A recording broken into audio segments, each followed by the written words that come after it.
There's some lights.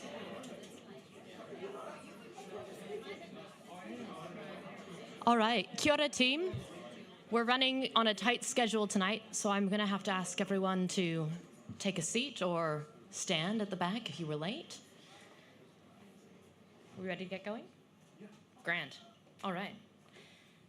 Tēnā koutou katoa, he mihi nui, he mihi mahana kia koutou katoa, e nā mana e no reo ro rangatira mā, tēnā koutou, tēnā tātou katoa. A warm welcome and greetings to you all. My name is Kayla Kingdon-Bebb, and I'm the Chief Executive of WWF-New Zealand. And today, as we mark Nature Day at COP28, I'm thrilled to welcome you here this evening for what I think is going to be a really fascinating exploration into the crucial role of nature in our climate response. We all know that we absolutely cannot solve climate change without restoring and protecting nature on a massive scale. Climate change and nature loss are twin crises. They are two sides of the same coin. Simply put, there is no pathway to limiting global warming to 1.5 degrees without investing in nature. Full stop. And as you'll hear tonight, nature-based solutions are not only one of the most effective ways to mitigate and adapt to our changing climate, but they can also be some of the most cost-effective. In Aotearoa New Zealand, we're uniquely placed to lead the way in prioritizing nature-based solutions in our climate response. New Zealand is incredibly vulnerable to climate-related natural disasters, and we have some of the highest natural disaster costs in the world as a proportion of our GDP. This year alone, Tamaki Makaurau, Auckland, was deluged by floods, and Cyclone Gabrielle was the second most costly natural disaster in our history. And unfortunately, we know we're only going to see more of these events at an even greater scale. And I should note, Aotearoa New Zealand also has the highest proportion of threatened species in the world, with over 4,000 of our indigenous species threatened or at risk of extinction. Aotearoa is facing a climate and a biodiversity crisis, but nature can be our biggest ally. We should be prioritizing large-scale investment into restoring the health of our forests, wetlands, and marine habitats, and leading the way in placing nature at the heart of our climate response. Tonight, you're going to take part in the global launch of an ambitious yet cost-effective initiative in Aotearoa New Zealand, which could help us address the twin challenges of climate change and biodiversity loss, and pave the way for more investment in large nature-based solutions globally. Recloaking Papatūānuku aims to restore and enhance 2.1 million hectares of diverse indigenous forest across Aotearoa over the next decade. It's the largest nature-based solution ever proposed for Aotearoa, and it will help to weave climate and ecological resilience into our landscape for generations to come. Here to talk more about this ambitious proposal is Simon Millar, the Executive Director of Pure Advantage. Kia ora, Simon. As you may know, we will also planning to hear from the esteemed climate economist, Lord Nicholas Stern, who's going to be sharing his insights around this proposal and highlight the economic case for nature-based solutions via video address. Unfortunately, we've run into some technological difficulties, but more than one technological difficulty. But fear not, for all of you who have RSVP'd, we'll be sending you out a link so you can hear Lord Stern's address after our event tonight. I'm delighted that this evening we are also joined by New Zealand's new Minister for Climate Change, the Honourable Simon Watts. Minister, thank you for taking time out of what I know is a very busy schedule to join us tonight. I'm sure we're all really looking forward to hearing your reflections on our new government's climate priorities and the role you see for nature-based solutions. We will then be joined by a fantastic lineup of panellists from across government, business, and the NGO sectors. And we're going to be discussing what's required to accelerate the delivery of nature-based solutions at scale and globally. On our panel, we will welcome Keith Tuffley, the Global Co-Head of the Sustainability and Corporate Transitions Group at Citi. Prior to Citi, Keith was CEO of the B Team, an NGO comprised of 24 CEOs of global companies, leading entrepreneurs and civil society leaders, and they were aiming to drive a better way of doing business. I hope I got that right, Keith. He was an active participant in the Paris Climate Agreement process and also the development of the UN Sustainable Development Goals. We will also be joined by the Honourable James Shaw. You may know him. He was formerly our Minister of Climate Change for New Zealand and also, I think the best portfolio, the Associate Minister for the Environment Biodiversity. and also, importantly, the architect of New Zealand's world-leading Zero Carbon Act and our first ever emissions reduction plan and national adaptation plan.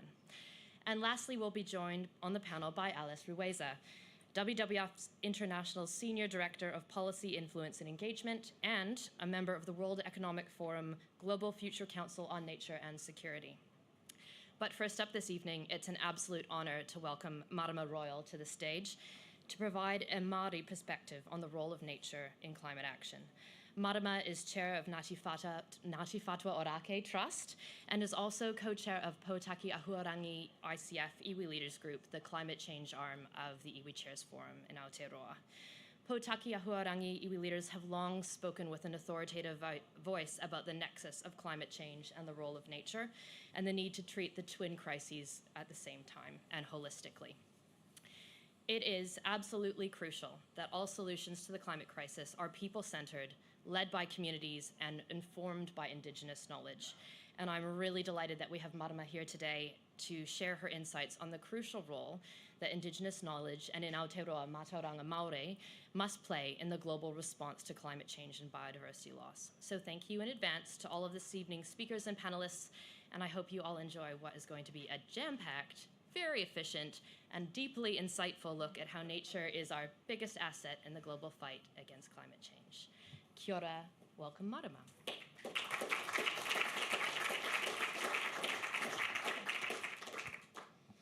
Tēnā tātou katoa, ko te mea tuatahi, ko te whare atu nei, tēnā koe, ko te papatūānuku kei waho rā, tēnā koe.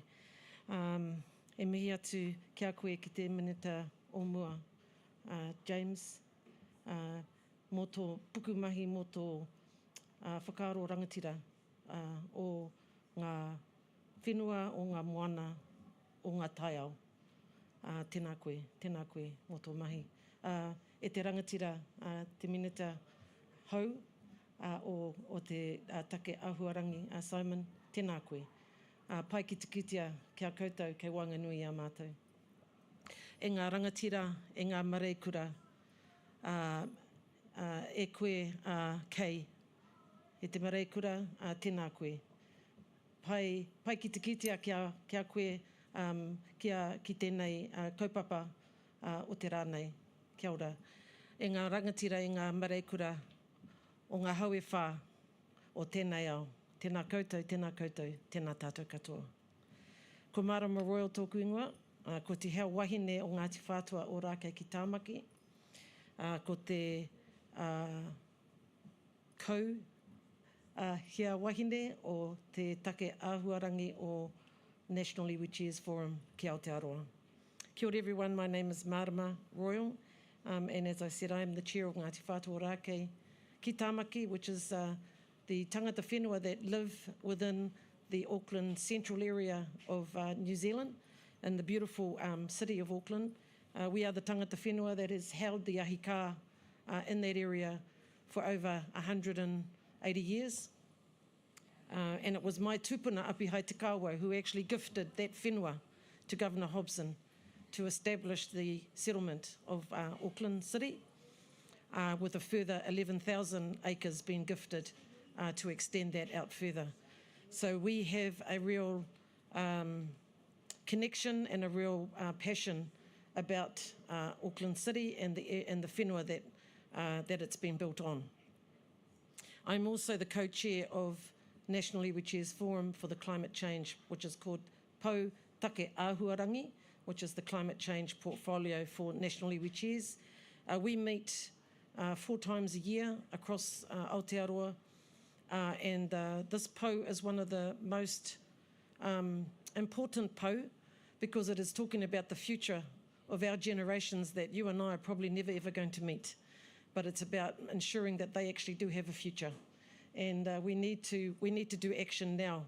I always say this, that when I look in the eyes of my 4-year-old mokopuna, who's my youngest, and I want to look through his eyes, I want him to look back at me and say, Nan, you did a great job. You did a great job. Thank you, Nan. I don't want him to look back at me and say, Nan, what the hell did you do? So, you know, I'm really passionate about having a world for him and for the children that he will bring into this world, and I'm sure it's the same for everyone. In Te Ao Māori, we actually use our taonga as our vision and as our aspirations and as our measure of success. So Papatūānuku is really important to us, as I said, as the Mother Earth, as whenua. Our mana moana is also very important, the god of the sea, which is Tangaroa. Ranginui, which is our god, the godfather, that brings us the weather, the rain and everything else that comes with it. Of course, Tāwhiri Mātia, which is the god of wind, the god of storms. Tāne Mahuta, which is the god of forest. So we always look back to our atua as to how we can actually turn the tide on climate change. Now, as an iwi that live in the biggest city in New Zealand, we know that our carbon footprint is huge. And so we have got a climate change position statement on how we actually are going to reduce that carbon footprint in Tāmaki. Because we believe that if we as an iwi can't do that, then how can we actually demonstrate to the rest of Aotearoa that we are actually serious about what we're doing. We are, as I said, we are a settled iwi in New Zealand. And one of the first things we did when we got whenua given back to us, we actually gifted it back to the people of Auckland. So the whenua I'm talking about is Bastion Point. A lot of you may know that place, but we call it Takaparawhau. So when we got that back in the first Waitangi Tribunal claim, the first thing we did was gift it back to the people of Auckland and said that it will always remain whenua rangatira, it will never be developed, and it will always be there for people who live, work and play in Auckland to be able to come and enjoy a green setting. And I know, we have a lot of visitors up there, people coming up, doing picnics, walking their dogs and flying kites and doing all sorts of things up there, which is really wonderful because it keeps the whenua alive and it puts the mauri back into the whenua when people are on it and are using it in a way that is around, kaitiaki and looking after it. We've planted it out, so we've removed a lot of the exotics that were actually planted on that whenua. We've removed them and we've actually planted it back out with native trees. And we've done that with our community, with the people of Auckland. We have planting days where they come up and they help us plant our whenua out, which is amazing. And one of the things we have suggested to our other iwi partners is that if you have got exotics, it's no good culling them straight away. You actually need them there to plant the natives underneath because they actually provide shelter to the natives in order for our natives to grow.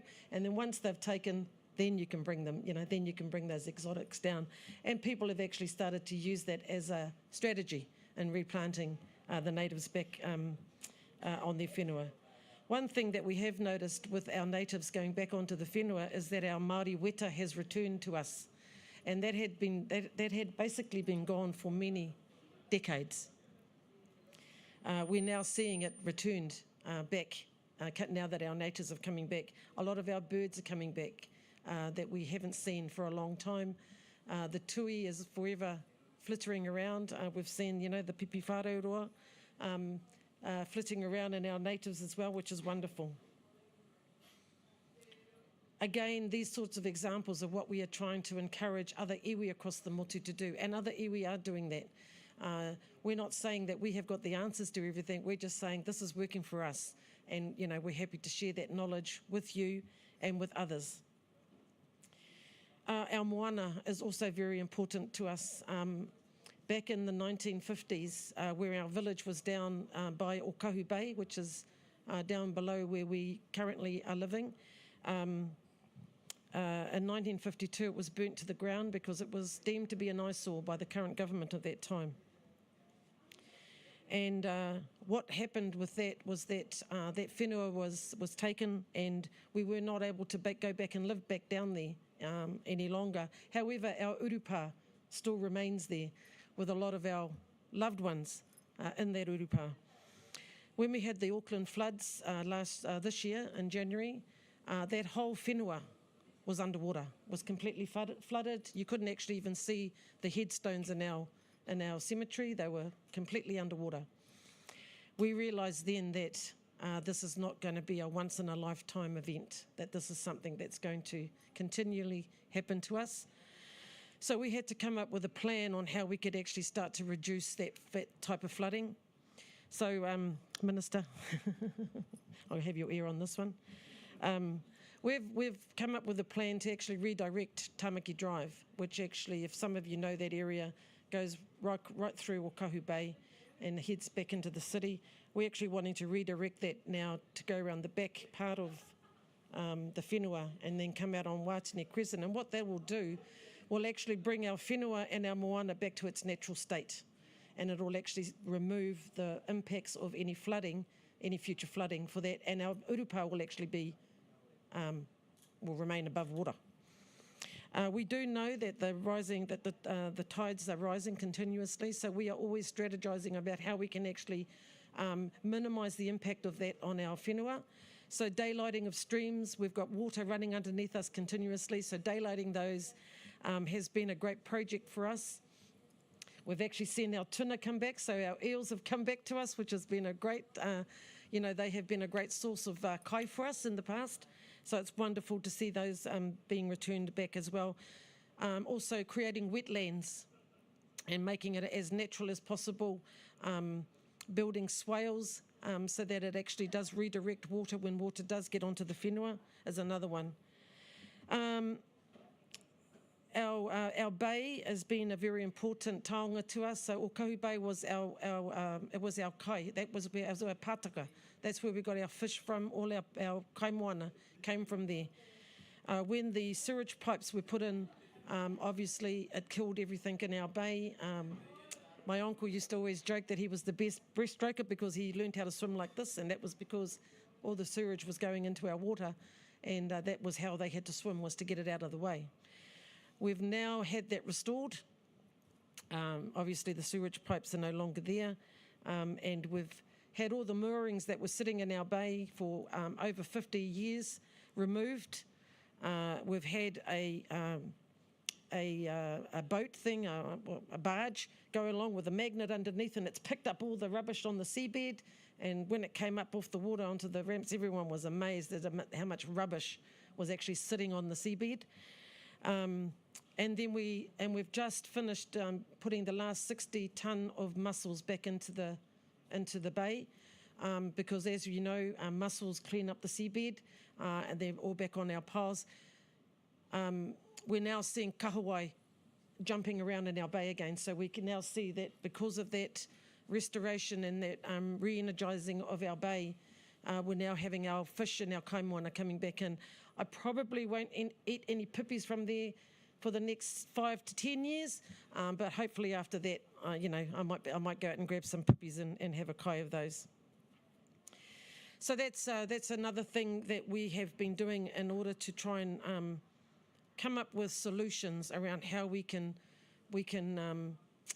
revigorate our moana, and hopefully other iwi from across the motu can use those as some good examples. We have a piece of whenua up the top which is called Paurewa.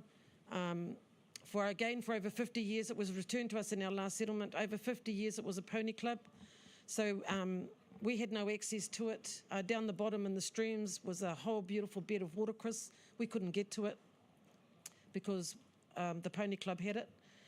So when we got it back, we gave them a 3-year exit plan to leave the whenua.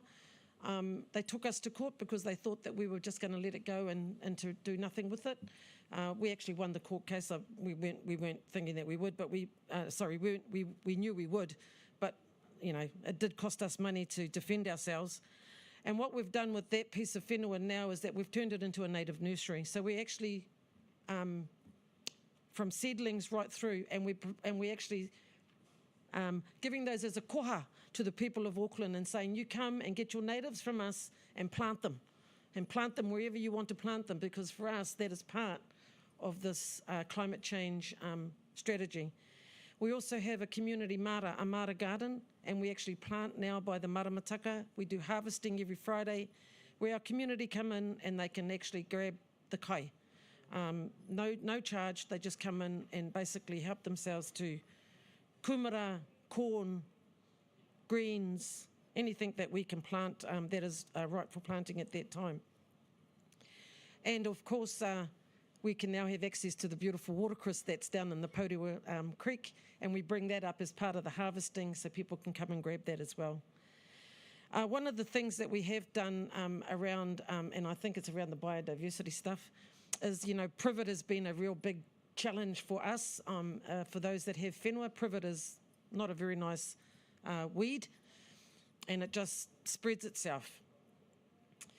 We did a bit of research and we actually adopted this young American guy who came over and worked for us. He's really, really cool horticulturalist. And what he did was he actually mulched down privet, because normally you either have to try and cut it out or you've got to burn it to try and get rid of it. And of course, burning is not good because of what it does to the atmosphere, and cutting, it's just hard work. So what we do now is actually we mulch it down, and we actually grow Māori mushrooms in it, and beautiful, beautiful mushrooms that come out of it. The one that we have is called harore, which is one of the old fungi mushrooms that our tupuni used to eat. So we are really, really happy with that particular project, and we've sent that out as well to others to say, if you've got privet on your land, mulch it down and grow mushrooms. As part of our papakainga developments, we are building homes for our whānau. We are just in the middle of our second build, where we've got 30 whānau returning home as homeowners, which is really awesome. And we build kaumātua houses. We've got a kaumātua village that has 18 houses at the moment in it. And what we're doing as part of the build is we are using environmental products. We're putting solar panels on all our houses, and we're also putting in water tanks to catch the rainwater off the roofs. We don't have the land like other iwi have, where they can build single-level homes. In Auckland, we have to actually go up, because that's the only way we can maximise our whenua and allow our whānau to come home. And of course, once you start to go up, the square meterage and the cost goes up. So we have to be really innovative around how we utilise those homes. So we are doing that. We're actually just about to put an EV hub into our marae, because we want to get our whānau into out of their cars and into either using an electric bike or an electric vehicle. And as I said, we're just hoping that some of these things that we're doing will filter out to some of our other iwi, and some of the initiatives and some of the things that they're doing, which is great stuff that they are doing out across Aotearoa. The last thing that I just wanted to say is that I'm the proud godmother of the first electric tug that goes along on the Waitemata. Her name is Sparky. I did not give her that name. That was a name it was a competition that was done anyway. When I went down to bless her, I named her Tiaki, which sounds like Sparky, but Tiaki is actually is a guardian, is a kaitiaki of the sea, and so it just that meant a lot, because it was a recognition not only to Ngāti Whātua ki Tāmaki, but to the thoughtfulness and the consideration that they had around the Waitemata, which is another taonga for us. So that's really just a very small snippet of what we are doing as an iwi, but also across our Iwi Chairs Forum, which is around data sovereignty, around food sovereignty, around mana moana, all of that great stuff. I just want to leave you just with a beautiful whakatauki that I hope captures some of the stuff that we are trying to do in Te Ao Māori and across iwi. I look at our whanaunga over here from Te Arawa. I know that they're doing some amazing stuff down there, especially with the geothermal area around power. Heoi, I'll leave you with this beautiful whakatauki from home. Kia hora te marino, kia whakapapapaunamu te moana. Hei huarahi mā tātou i te rangi nei. Aroha atu, aroha mai. Tātou i a tātou katoa. Hui e tae ki e. May peace be widespread. May the sea glisten like greenstone. May the sun shine upon our pathways forever. Let us show respect for each other, for one another, and let us bind together and unite. Nō reira, tēnā koutou, tēnā tātou katoa.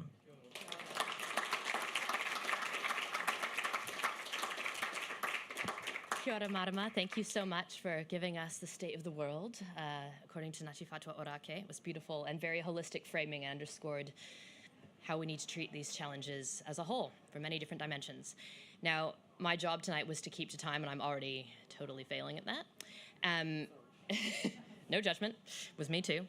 But our new minister has an obligation at 7 o'clock, so I'm going to upend the schedule, sorry Simon, and invite other Simon to come and give us some remarks. Kia ora, Minister.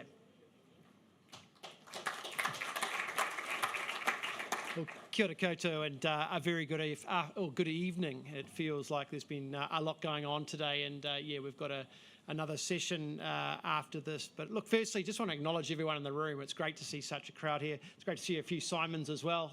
It's always helpful to have a few of us. Marama, I just want to acknowledge your contribution and your leadership, and I think the way in which you introduced us to this is critical, and I know that our partnership is going to continue. Kayla, your role with WWF is critical. Good to have you here, Alice, to represent the international frame. And just also the Honourable James Shaw.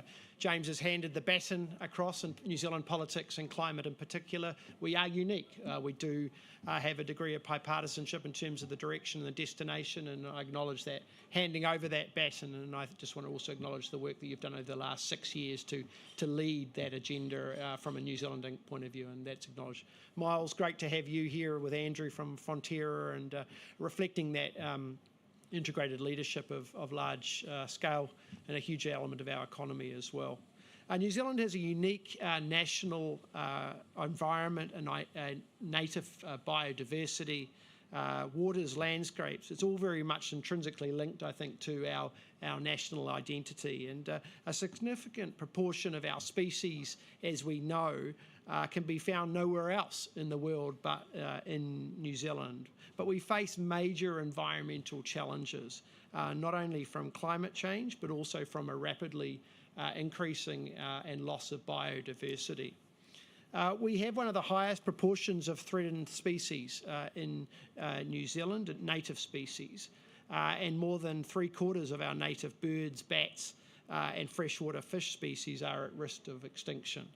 And biodiversity affects a huge aspect of our natural resources, of which they are reliant upon that. And our government, our new government, is committed to safeguarding our environment for the future generations. I think, Marama, you acknowledged that in terms of, when you're referring to your grandchildren and that, and I've got young children as well, and it's definitely an element that I consider. So among some of the initiatives of the new government is obviously a commitment to continue on the predator-free 2050 obligations.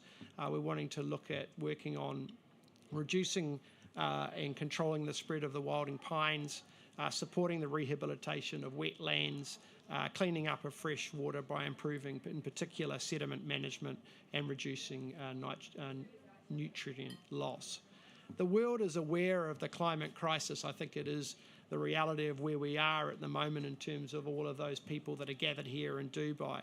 But the increasing awareness around biodiversity is an element in which we cannot forget. And the two are interrelated critically. New Zealand is steadfast committed in regards to our Paris Agreement obligations, and we are very much focused on the challenges and the opportunities that we can see through transitioning to a low carbon environment, increasing the amount of renewable energy and actually allowing our economy to transition and making the most of those advantages. The new government that I represent represents a signal and a clear shift from the what to the how we are going to achieve that destination. That destination for us is net zero by 2050. Our focus will be on the actions required in order to accelerate achieving those outcomes, and in particular in the first 100 days around putting in place the bedrock and the foundations for doubling renewable energy by 2050. We need to tackle climate change, and we also need to reduce the biodiversity decline. And New Zealand government is very much focused with working with the global community to be able to achieve and innovate and deploy solutions at scale in order to lead us to that point. We need to be thinking differently about how we approach these aspects. We need to be working in collaboration across the levels of government, private sector, NGO sector, iwi Māori. We need to be working together in order to achieve that outcome. And I think more importantly than anything, the pace of change needs to increase. We need to acknowledge that there is a sense of urgency that is required in regards to dealing with this challenge, and we need to work alongside each of those groups that I've referred to make sure that we're getting on and achieving those outcomes. Recloaking Papatūānuku is certainly an impressive initiative, and acknowledge the work that has been done, Simon, with the team, and actually a huge number of players in New Zealand around making this. It is an exciting opportunity, and this is NGO industry led. And I think that demonstrates an opportunity for us to say, actually, not all of these things in terms of finding solutions to our problems need to be led by government. Actually, sometimes it's best if government are out of the way and just supporting the initiative. But I think this personifies a great example of leadership, and that's what we need to see more of. We need more short, medium and long-term initiatives to deliver this. And we need to make sure that the seeds we plant today are able to flourish and allow us to get to where we need to get to in the future. I'll be definitely discussing, and I have committed with officials to look and to start discussions with my colleague ministers in regards to this initiative over the next couple of months. We need to consider a few elements of this, particularly around New Zealand's NDC targets, and the fact that we need to work that through, and that we need to achieve this through removals, not just planting trees alone, and so that aspect needs to be worked through. The role of natives and exotic biodiversity and forestry is front of mind, and I'm working closely with the Minister of Forestry around that, and recognising the difference around sequestration opportunities as well. Large-scale public and private investment is needed, and climate finance is going to be critical to unlock that, and for New Zealand this is billions of dollars. And lastly, the interest and involvement of Māori and the Indigenous population of New Zealand is critical to our success. We must work together in order to achieve these outcomes, and this government is committed to do this. I welcome new initiatives, I welcome new ideas such as this that will help us get through our climate and biodiversity crisis. I thank Pure Advantage for your work and your leadership in putting forward Recloaking Papatūānuku for our consideration, and I look forward to exploring its potential in the future. So thank you very much. Kia kaha, stay strong.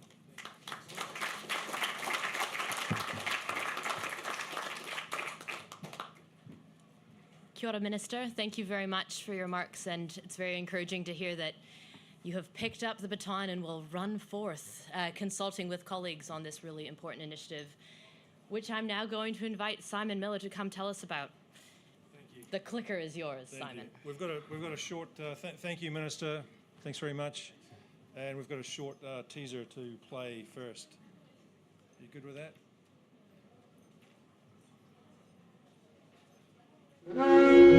Our world is in crisis. Temperatures and sea levels. Our world is in crisis. Temperatures and sea levels are rising. Lands flooding. Forests collapsing. People are making impossible choices. Species endangered. Pushed to the brink of extinction. Has hope for a better tomorrow become too much to hope for? Ka ora te wai a te whenua hoki. Ka ora te tangata. When the water and land are well, the people are well. Imagine our world in balance. Misty, ancient, deeply green. Alive with birdsong and thriving biodiversity. More resilient to climate change. Made stronger by nature's cloak, with deep roots connecting the land together. Listen. Do you hear her? The forests. The lungs of our world are breathing. This is Papatūānuku, our Earth Mother flourishing. Today, old-growth forest covers just 24% of New Zealand, lost over generations because we allowed it. Across Aotearoa New Zealand, over 2 million hectares of land has the potential to be recloaked in vibrant indigenous forest, interwoven with other sustainable land uses, creating ecological resilience and an enduring carbon sink. The map to get there has been researched and modelled. It is a journey that will extend beyond our lifetimes and one that must start now, so that our mokopuna, our grandchildren, and their children's children don't have to close their eyes to imagine a better tomorrow.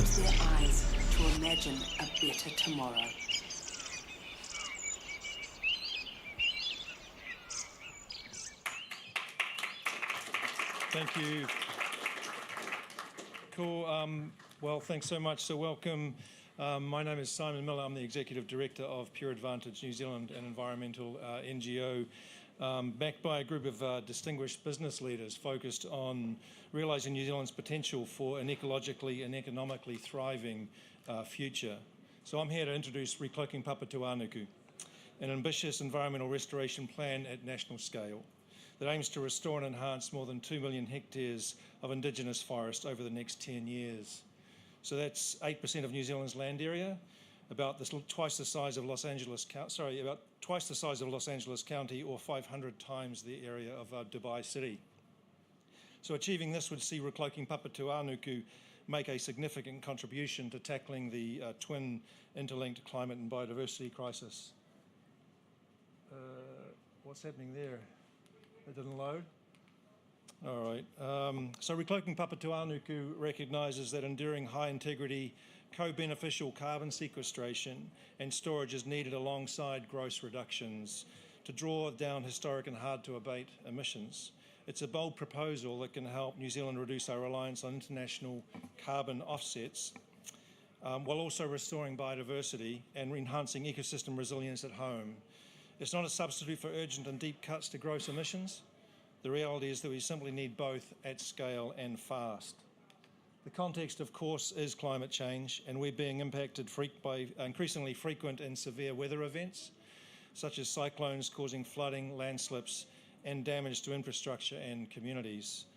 Sediment from extensive erosion is the primary cause of contamination in our rivers, lakes, and estuaries, with significant adverse effects on freshwater and marine species, habitats, and ecosystems. The impacts are exacerbated by New Zealand's permissive regulatory approach to rural and urban land use, made worse by extreme weather events, the result of which is plain to see here from Cyclone Gabriel on our east coast this February. It's an example of exotic forest slash left over from clearfell harvesting that washed down onto a popular beach in Gisborne, resulting in a young boy being killed by a floating log.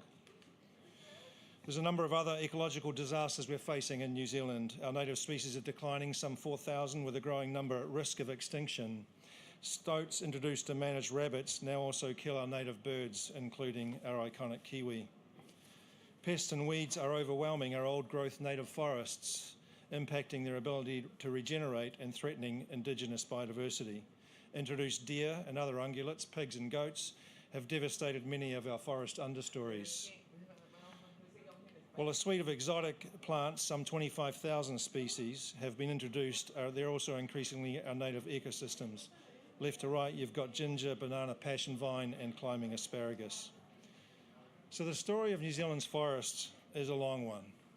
Our native plants and animals have evolved in isolation for more than 80 million years. Examining the New Zealand biota is the closest we will get to the opportunity to study life on another planet, said Jared Diamond, naturalist and Pulitzer Prize-winning author. And prior to humans reaching our isolated lands, some 850 years ago, 80% of New Zealand was forested. But their future is perilous. Today, old-growth forest covers just 24% of the land area because of our focus on short-term economic gain, with little appreciation for the long-term consequences, nor of our interconnectedness with, dependence on, and vulnerability to the natural world. So this is Northern Hawke's Bay in Te Ika a Maui, our North Island, where diverse tall forest has been cleared from steep erodible land for pastoral farming. And so this is what could happen downstream. Climate change is amplifying all of these challenges and creating new ones. Globally, major challenges are urgently needed to shift the climate trajectory towards a sustainable pathway. New Zealand's contribution to meeting this shift is failing, and our government, like others, is looking at purchasing offshore credits to meet the difference. While all options to remove CO2 need to be on the table, our focus is on native reforestation and enhancement, deployment of nature-based solutions at scale that recognise the interconnected challenges, solutions that are lower cost, proven, and have the potential to deliver a whole range of other benefits. A recent scientific paper in the journal Nature provided evidence that if we allow forest to grow old and healthy ecosystems and restore degraded areas with management, they could sequester 226 gigatons of carbon, equivalent to nearly 50 years of the US emissions for 2022. Diverse New Zealand temperate rainforests are some of the most carbon rich in the world, but it's about more than just carbon. Nature-based solutions align with traditional Māori knowledge and wisdom, te ao Māori, the Māori worldview. And we think the big opportunity is to start here, with Indigenous values and knowledge as a framing for sound economics, along with scientific and ecological principles to help address the climate and biodiversity issues we're all facing. An approach we also believe could be world-leading, providing solutions for us in New Zealand and to show what could also be done globally. Imagine an interwoven landscape where native forests are sustainably integrated with other land uses, a mosaic pattern of land use, a holistic approach to enhance biodiversity, sequester carbon, and strengthen communities. This is some Māori-owned land in the North Island. It's used for pastoral farming. It has a high component of regenerative native forest in the background and restoration plantings down the centre. So for a nation that trades on the authenticity of its clean green credentials, we see Recloaking Papatūānuku as a critical investment in our natural infrastructure to repair and grow our natural capital. Robust modelling shows the indicative cost to restore and enhance 2.1 million hectares of Indigenous forest to be around 12 billion over 30 years.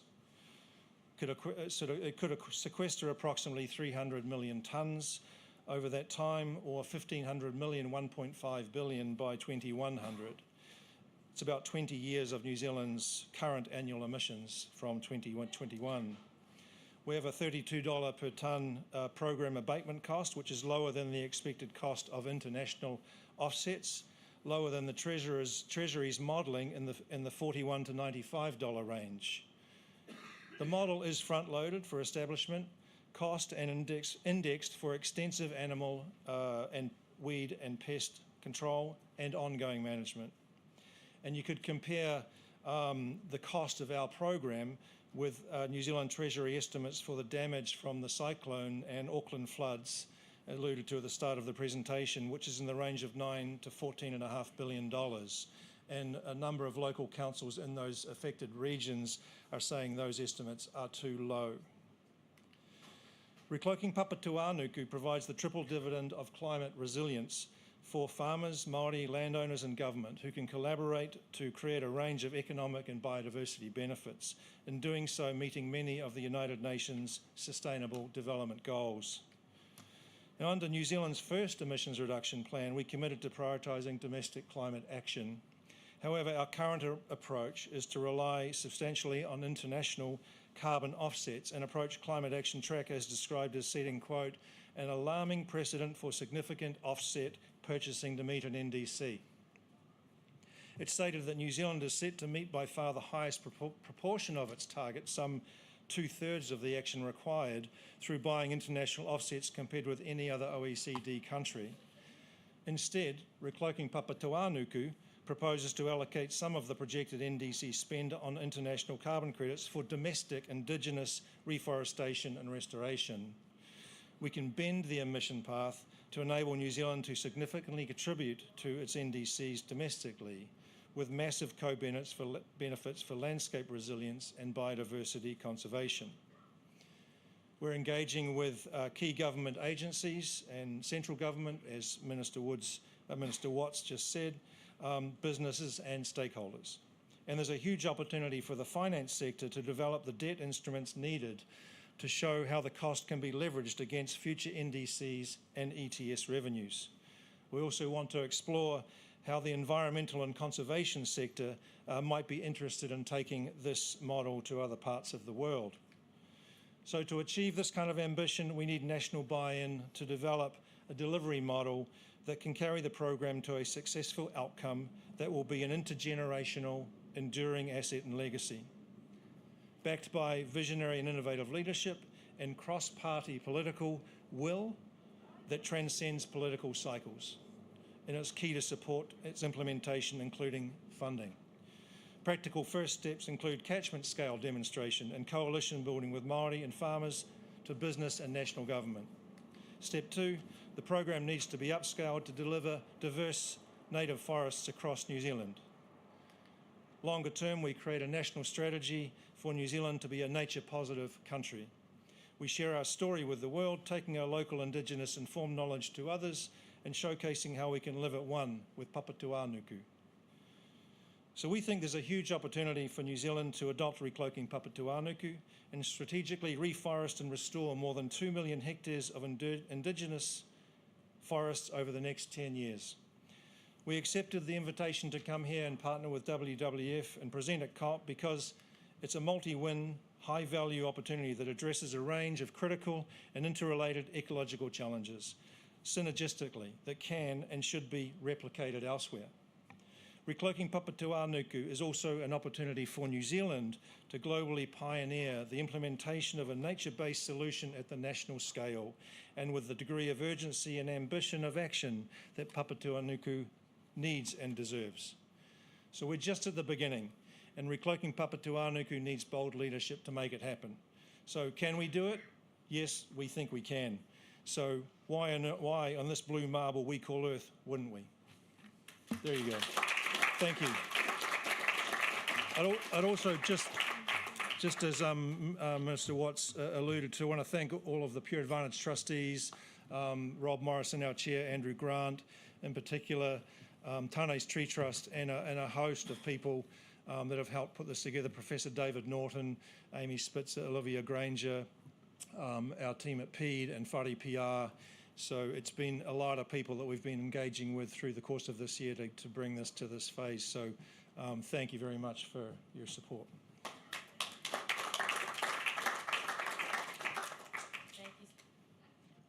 Thank you, Simon. That was awesome. I hope you're all feeling really excited about this initiative. I have something else for you to be excited about. For your patience, I know we had advertised this event as having a reception to follow, but it's COP and things go awry, including our catering in this instance. But Pure Advantage has decided to put up some money behind a bar at a place down the road. So if you hang on for what is going to be the most exciting panel discussion of COP28, Simon will buy you a drink. Hang in there, team. Now, without further ado, let's get stuck into the panel. I have been looking forward to this conversation for at least 4 weeks. And so let's just get going. We're here today to talk about the enabling conditions that are required to get large-scale transformational projects like Recloaking Papatūānuku off the ground in New Zealand and globally. And our 3 panelists are bringing us diverse perspectives today from business and investing, from government, and from civil society.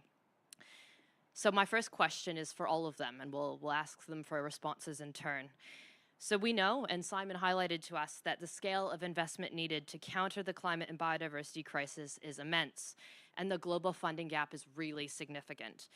We also know that NBS, nature-based solutions like Recloaking Papatūānuku, are economically efficient. They have the potential to deliver at least 30% of the emissions reductions we need by 2030, and they can also offer us, especially in New Zealand, valuable protection against the economic costs of climate change while also contributing to food and water security. Nature-based solutions, it may surprise you, could also lift 1 billion people out of poverty globally and add $2.3 trillion to the global economy. But they can also be technically complex to deliver. So, to each of you, from your unique perspective, what's required to accelerate the delivery of nature-based solutions globally and at scale? Keith, we'll go to you first. I think it's on. Hello, is it working? Yes. Well, firstly, I'm not sure how many Kiwis in the audience, but I'm very worried about standing between all of you and a beer. So the pressure's on, isn't it, to talk quickly. I first want to say thank you, Carter, for inviting me. Absolute pleasure to get the invitation. You can tell by my accent I'm not a Kiwi, but the good news is my kids are half Kiwis, and my daughter loves WWF. So to be sitting here in front of the panda at a New Zealand event is a real honour and a pleasure. So thank you. And Simon, amazing, incredible project. And don't underestimate the power of the example. I'm sure Lord Stern will say this in his video. He always talks about the power of the example, and that is true. We use this as a global bank. We use this all the time about, hey, look at this, what's happening here. Let's now scale it elsewhere in the world. So it really is very, very exciting, and congratulations. So look, just very quickly, I think we've got a lot to learn from the specific climate movement since 2015. What are the enabling environment for these things to accelerate and grow? So I'll just run through very quickly 6 things that we've learned from 2015, what's enabled this to really scale from a climate perspective, which we need to repeat for this work for NBS. So firstly, clearly the long-term vision and commitment that the world has. We've now got that. We've got that from Paris. We've now got it from the Kunming-Montreal Agreement. That's tick. Secondly, all the tools and the systems, the measurement, the data. We've got that, with TCFD and with Scope 1, Scope 2, Scope 3 for climate, for CO2, etc. We've largely got that now with the TNFD framework for nature and biodiversity. Thirdly, it's the investor pressure on companies. So the group, the Climate Action 100+ group, which we're now replicating with the Nature 100+ group. So largely a tick, but it's on its way. Fourthly, it's getting it down to the level of companies to commit and to understand they're becoming net zero by 2030 or 2050 companies. Same as nature positive. The problem here is we don't really have a definition yet for what a nature positive company means at that granular level, so that CEOs, boards can make a decision, a commitment, we will be net zero, or in this case, nature positive, by a certain date. So there's a lot of work to be done there. And then as a global bank, one of the critical enablers is what we call financed emissions, i.e. what we measure in terms of where we lend our money, our proportion of the emissions owned or responsible for those companies. We need to do this under the GFANS umbrella. I'm sure you've heard of GFANS, the Glasgow Financial Alliance for Net Zero. We need to replicate that model for nature positive. So we as a global bank, wherever we lend, can say this is the impact we're having with that lending, and we have a target then in line with, in the case of climate, 1.5 degrees, in the case of nature positive, in line with nature positive by a certain date. But there's a lot of work to be done there. And the last thing I'd like to just mention briefly is the numbers have to work. At the end of the day, unless we have profitable, financially returning projects, no matter how much of the first 5 enablers are there, we can't get the money to move. And that is a critical element that we need to really accelerate. Thank you. Great answer. James, what do you think? I think it's awesome. To Keith, I actually was going to say some of the things that Keith has just said, so I try not to repeat those. But other than that first piece around around the example, so most of the large kind of carbon sequestration projects that have been talked about at this kind of scale or have been implemented at this kind of scale in developing countries rather than developed countries. This would be one of the only ones, a rewilding project of this scale in an OECD country. And that I find really exciting, because that, if you can kind of nail it, then you can export that to other OECD countries as well. But it also means that the economics of it are different, right? Because the economics of the country are different. And so this is going to sound a little kind of strange, but was it Naomi Campbell who said she never got out of bed for $20,000 or, you know, like, yeah, thank you, yeah. 20 million, whatever it was. It was a very big number. It seemed a lot in the 90s. It's probably inflated away by now, but anyway, the fact that this starts with like 2 million hectares, $12 billion, that I think is actually one of the things that unlocks the money, right? Because it's big, it actually becomes a point of attraction. There are so many small projects, and yet, you know, if you wander around the investment COP or any of the kind of, you know, kind of big money events around here, people are talking in numbers that start with the word B, not with the letter B, not M, right? Because we know that we've got to get to G, which is gigatons, and that's going to require gigadollars. So there is something in this which says if we can, and it's one of the things that I find very attractive about this project, it says, okay, well, you set a very large number, you know, 2 million hectares, and then you work backwards in terms of what is the financing required in order for 2 million hectares to get unlocked. And that, to me, is actually, in some ways, an easier proposition than having to kind of argue out for like 10,000 hectares or 1,000 hectares and a few $100,000 or a couple of $1 million or anything like that. And when you're trying to work out how do we, look, this isn't going to make much of a difference to our current NDC because the trees just don't grow that fast, right? So it's not going to make much difference to our 2030 target, but it could make a colossal difference to our 3rd, 4th, and 5th NDCs and beyond, right? So 2035, 2040, 2045, 2050, when those trees are grown to maturity, that could be the difference between having to buy offshore credits or not, right? And that's kind of massive for us. And if you're buying those today, if you can get the debt instrument that says that you're buying that today at $36 a tonne, knowing that the probable price of carbon in the year 2035 or 2040 is $300 a tonne, then you're making a 90% margin, right?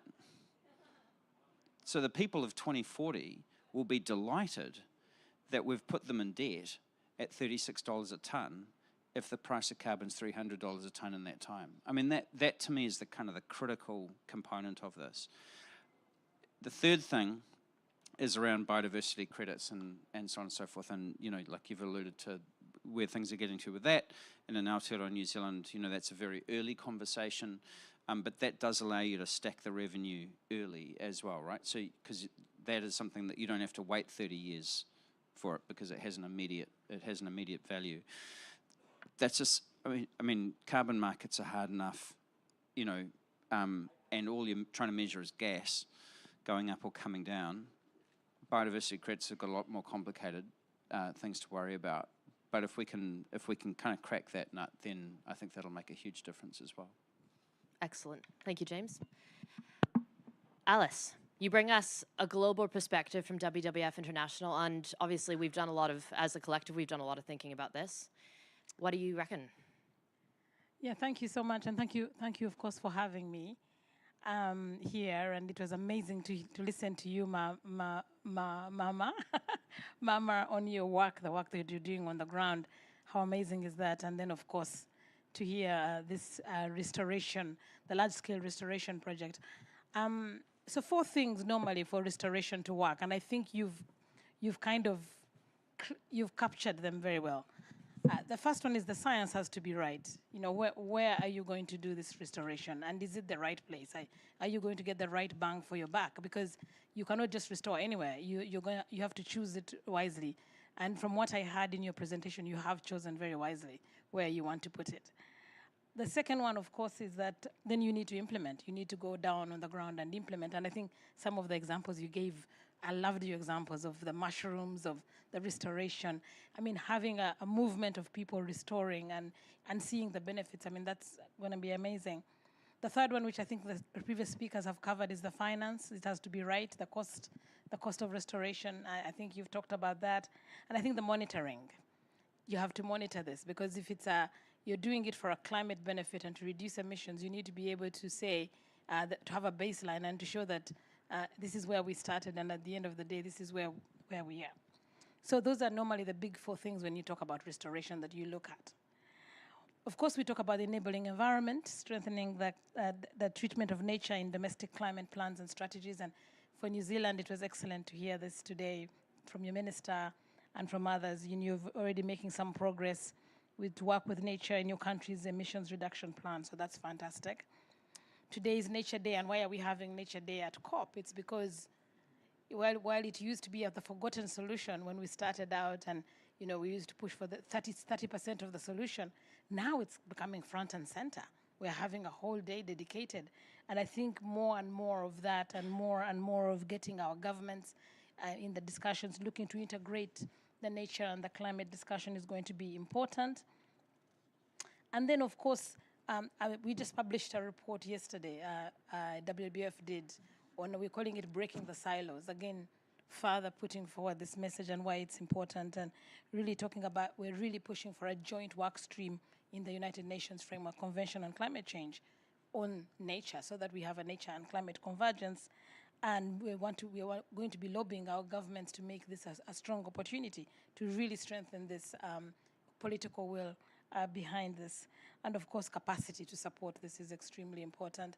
In Africa, we do have, where I sit and spend most of my time and where I'm from, we do also have restoration, but your scale has been an issue, as you said.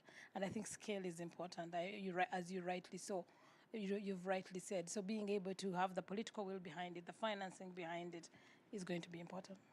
Thank you. Thank you. Three of you seem to be in quite close agreement on some of these enabling factors. That's really interesting. We were briefly speaking about the need to address some of the barriers to nature positive investment. And Keith, you've mentioned some of the enabling factors. You've listed 6. And James talked about leveraging against potentially future NDCs. So currently, I don't think in New Zealand that when we look at the project like Recloaking Papatūānuku, it doesn't seem like we have the instruments that we need available to us. And my question for you is, do you consider that there's appetite within the finance sector to innovate and provide new instruments that are needed to deliver the really transformational projects like this? I mean, yes, there is a lot of appetite for innovation in the capital markets. I mean, just going back one step on that is one of the developments in the last few years has been the explosion in energy transition funds, right? So what we need is just more funds who are created. That's better, sorry. More funds that are, you can't change a strategy of a fund once you've raised it. So there need to be more funds that are raised with a specific purpose. We've seen this explosion of these energy transition funds in the last 4 or 5 years. Now there must be in the order of, there's literally hundreds that just didn't exist 4 or 5 years ago. So it's having the skills, the mandate, and the strategy to invest in this case, energy transition. We need to replicate that again for the sort of projects that you're talking about. The first, so to get the innovation, we need the right type of capital to be allocated to it, and the right skills to apply to it. Now, you're absolutely right, James. When it comes to the scalability of this, on the nature side, yes, the examples are, there are so many small projects, aren't there? And so I agree, one of the great attractions of this is having it at scale, which will attract the sort of capital that a city and other banks and other investors can allocate. On the other hand, you can also have, like microfinance is a good example where it's micro, but it's scalable because you're aggregating it. Or like Sun King in Africa, the Sun King solar business, which is a securitization opportunity. So again, small amounts, project by project, but very scalable because you're just replicating it and you can securitize it. So that's an example. There's plenty of appetite. We've seen things like rhino bonds and blue bonds and debt for nature swaps, etc. But they're not nearly yet scaled. But it's a real, at the end of the day, capital markets love innovation, provided it makes money. And that's the issue, it's got to make money. And one point there is we've got to recognise that a lot of these projects are a public good globally, that are not, because we're not understanding or allocating or valuing that properly, you're making a public good that's not being properly appreciated and valued and priced. And so with all this work we're doing, we're going to understand, as a few of us were debating last night, is there's a fundamental flaw in the economic system, which is it's acting against what, Simon, you're doing and others are doing. But we've just got to keep plunging forward. It's going to be a long time before we repair that issue of externalities and internalities. Great. I'm going to pivot to James now, and to pick up on what you've just said, Keith, you've talked about a little bit about mandate, and I mentioned that in James's work as minister, you were the architect of our Zero Carbon Act, our first ever emissions reduction plan, and national adaptation plan. And of course, you're responsible for working with nature at the heart. It's one of the lenses in our first ever emissions reduction plan. So that's mandate, right? But we're not all the way there yet. So what else can government do, James, to encourage private sector investment in nature-positive climate action, including through new novel methodologies? I mean, the critical thing here is I think government's the buyer, right? So, you know, if you say you know, we've signed up as a country to a nationally determined contribution to 2030 for 150 million tonnes of reductions or removals. We know that, well, I don't know what the next NDC is going to be, but it has to be less than that, right? So, you know, you've got these kind of stepping stones down towards net zero. So each of those targets gets tighter than the one before. If you're going to raise $12 billion to plant 2 million hectares of trees, for example, knowing that the benefit of that in sequestration terms is going to crystallize sort of sometime after 2035, 2040, 2045, then somebody has to be on the hook for paying that back, right? And there's a lot of different ways that that could happen, but whether it's out of public funds or whether it's kind of through carbon markets or, you know, however it's organized, as far as I can work out, only the government will act as that, as the kind of the convener or the intermediary in order to enable that to occur. And it can really only do that if the Treasury believes that it's a real liability. And so one of the things that needs, in my view, like possibly the single most important thing that needs to happen to enable any of this to occur, whether it's Recloaking Papatūānuku or virtually any other thing that we need to do to hit not just the current NDC but all future NDCs, is for us to understand that, you know, the Paris Agreement is international law and that it flows through right through into our domestic accounts.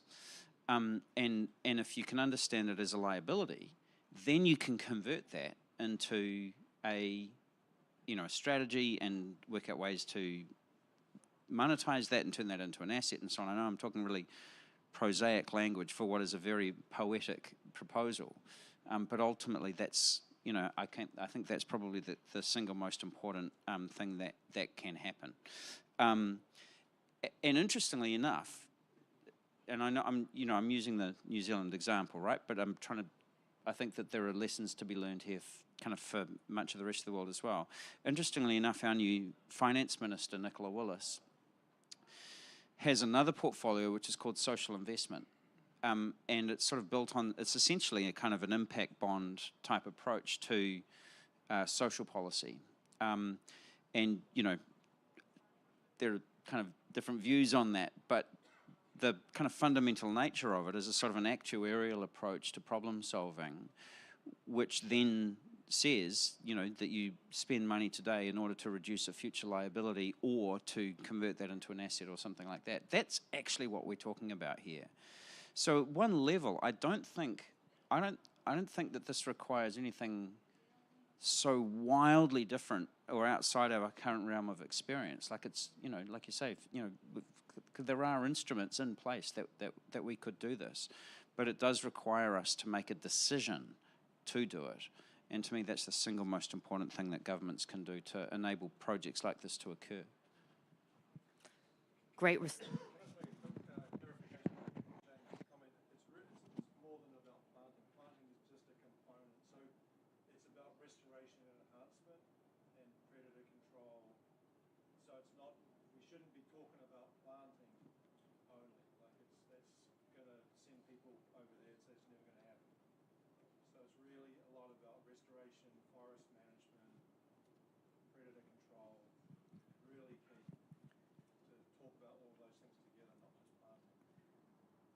Awesome. Thank you, Simon. I like your feedback that we just need to make the decision to do it. I felt like the Honourable Simon Watts was like leaning in that direction just before he left, so Good. Let's ask him about that, everyone in the room. It will be a cabinet decision, so. Indeed, indeed. I'm cognizant of time, so Alice, I'm going to give you a challenge. I'm going to ask you 3 questions in one. Number 1, with respect to the sort of comments that Keith and James have made about unlocking novel forms of capital and mandate, and 1, do you agree from a global WWF perspective, given our institutional knowledge about delivering MBS at scale? Number 2, and also reflecting on Marama's framing comments at the beginning of our session tonight, I'm wondering if you can share for us your perspective on what can be said about the role of Indigenous and local communities enabling these types of projects, if not leading them. That was actually only 2 questions, so you're getting off easy. No, thank you very much. I fully agree. I fully agree about that it's time to look at these novel ideas, you know, whether it's debt financial swaps, whether it's blended finance, whether it's, and we really need to get our governments involved in backing them, as you were talking about, providing the guarantee. Because, for example, in Africa, one of the biggest challenges we have, I mean, we still have 25% of the world's biodiversity. We still have the Congo Basin. We still have a lot. But most of the time, private capital, what we hear from private capital is, we can't find the bankable solutions. You're too high risk. And no one is putting forward the funds to prime the pump, to reduce that. Someone needs to de-risk. Someone needs to de-risk. And I think public money can play that role. Because private capital is not set up to do that. Private capital is risk averse.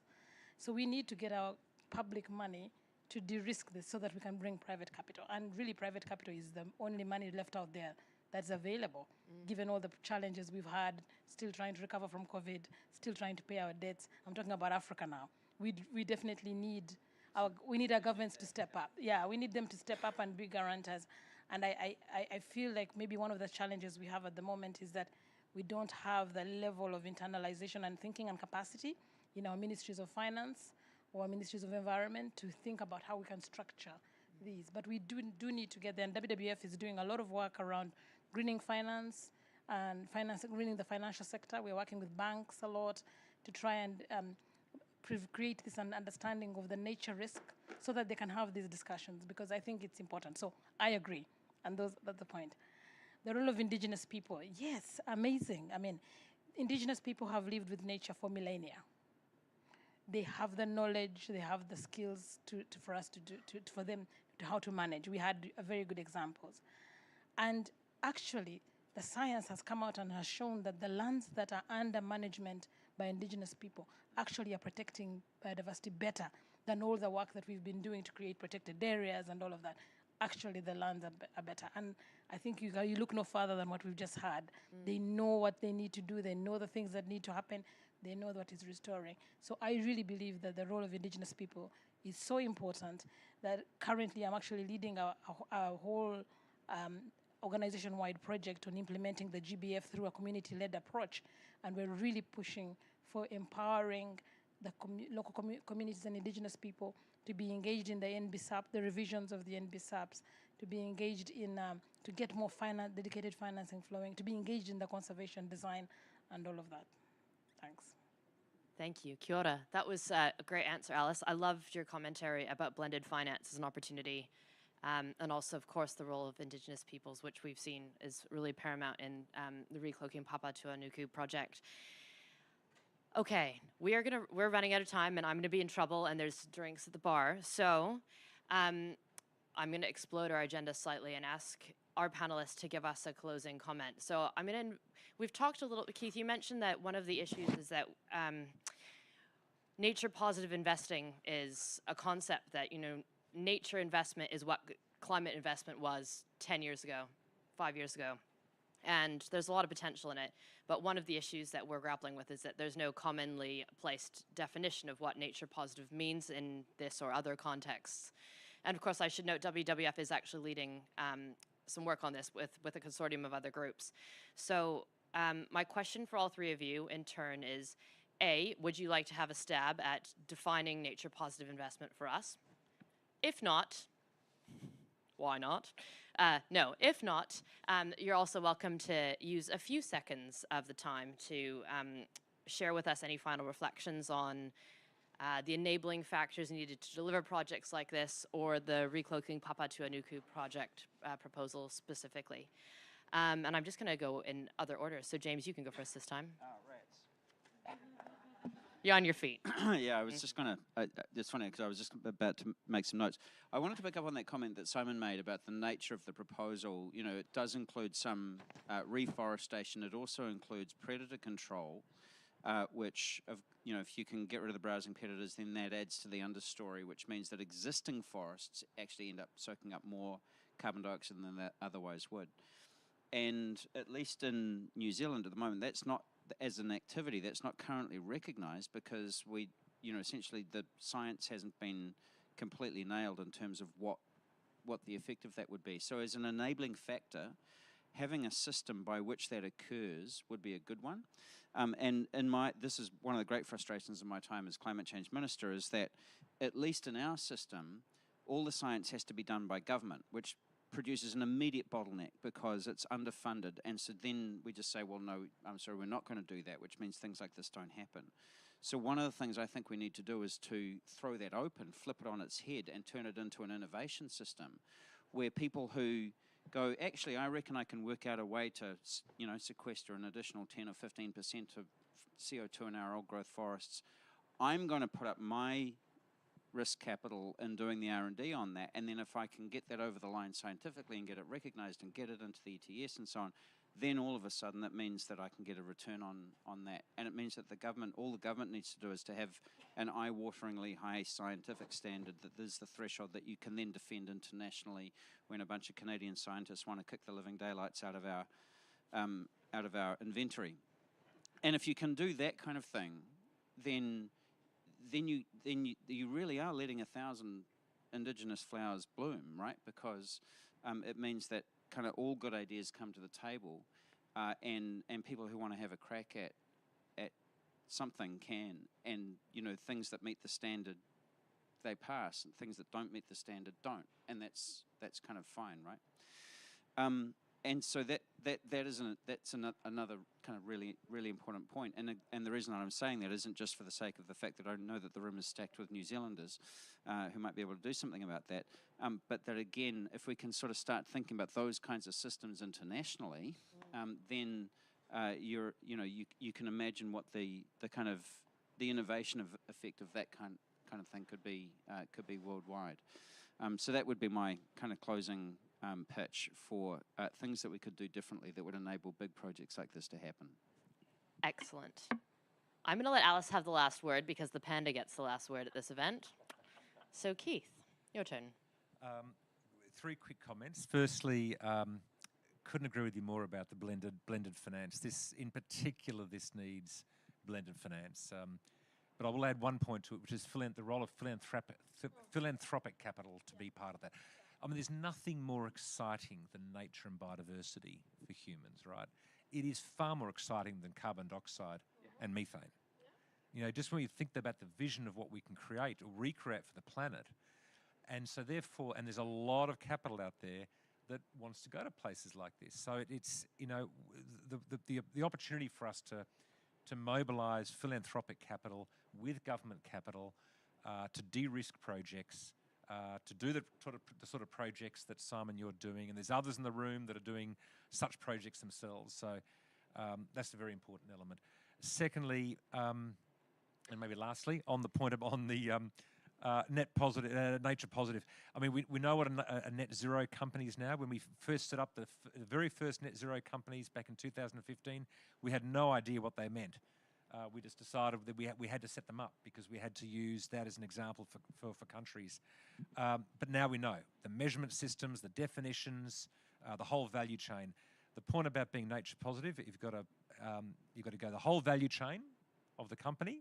In my case, I'm focused on companies and banks and investors, and it has to add to nature, right? So it's no longer saying we're just net zero or, you know, net nature neutral. We've got to bring back nature. We've got to restore nature and biodiversity, which means companies, investors, and banks have to be adding to nature and biodiversity with the right measurement systems in place, but through the entire value chain. That's what I would put out there as the appropriate definition of nature positive, at least for the private sector. Excellent. I think we'd probably agree with that, Alice. Do you think so? Yes, I think we definitely agree with that. I remember, in fact, just before this meeting, I was coming from the Nature Positive Coalition meeting, and we were talking about that. That coalition, by the way, was started by WWF, but it has a lot of members, and it's growing, and it's open to others to join. And the idea is to really define what we mean by nature positive. But I agree with the points you have made, in that when we started to think about it, we said, by 2020, we need to stop. We need to stop. 2020 was our baseline year. We needed to stop destroying nature. And we wanted to make sure that by 2030, we were at net zero. In other words, no more. But by 2050, we would be positive. In other words, we'd have more nature than we even had before 2020. And that made it more nature positive. So I agree with what you're saying. It's similar in that the positive means you have more than what you started with. And in terms of my closing remarks, wow, it's been a very rich discussion, right? But I think the most important thing I will say is that nature is only part of the solution. We know that. It's 30% of the solution to climate change. We need to do that. We need to restore Papatūānuku. Very good. But we also need to, on the other hand, to also work on reducing, on phasing out. And that's why we're having this discussion in this particular COP, that unless we also equally reduce emissions, right, and also phase out our reliance on fossil fuels, if we do the 30% on nature, it will not be enough. So we need to also do that. And I think it's important to know, to include that it's part of the solution. And the last one really is also about to avoid actions that may lead us to maladaptation. In other words, we need to make sure that the actions we take, whether it's about tree planting, whatever we do, whether we're doing them in the right places. And that's why I said earlier about the science. The science must be right. And people, that's my last one. The people are the most important part of this puzzle. The people must be better off than how they were. We cannot do anything that will destroy the lives of the people. Thank you. Kia ora. Well, that was great. I'm not even remotely going to try to summarize this conversation because, as Alice noted, it's been incredibly rich. And I'm going to leave it to all of you in the audience to go home and reflect on all the wisdom that has been imparted to you over the last 40 minutes. And aiding you in that task will be Simon, who will lead you to our refreshments after this event. But as we close, I just want to say thank you ever so much to our panelists, Alice, James, Keith. Simon, for your excellent presentation, which I hope you all found both informative and also incredibly inspiring, because we are at the verge of, what could be a really world-leading project in New Zealand, and as our panelists noted, potentially an example for the planet. And also to Marama, who provided us some really important centering strategic framing that underscored the fact that we need to treat these types of opportunities holistically, and embracing multiple viewpoints, but particularly Indigenous viewpoints. And I'll just give it a shout out to Simon Watts, even though he's not here, so it was nice of him to turn up too. And to all of you. So thank you again on behalf of Pure Advantage and WWF New Zealand, and it's been great to see all of you, and go well. Kia ora.